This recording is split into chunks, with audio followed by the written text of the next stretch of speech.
தன்னை மறந்து மண்ணில் விழுந்து இளமை மலரின் மீது கண்ணை இழந்த வந்து தேக சுகத்தில் கவனம் காட்டு வழியில் பயணம் கங்கை நதிக்கு மண்ணில் அணையா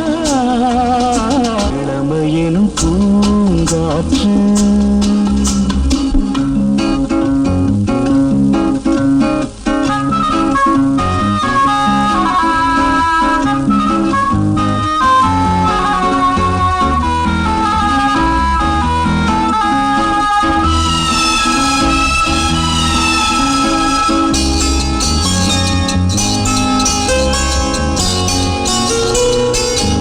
அங்கம் முழுதும் பொங்கும் இளமை இதம் பதமாய்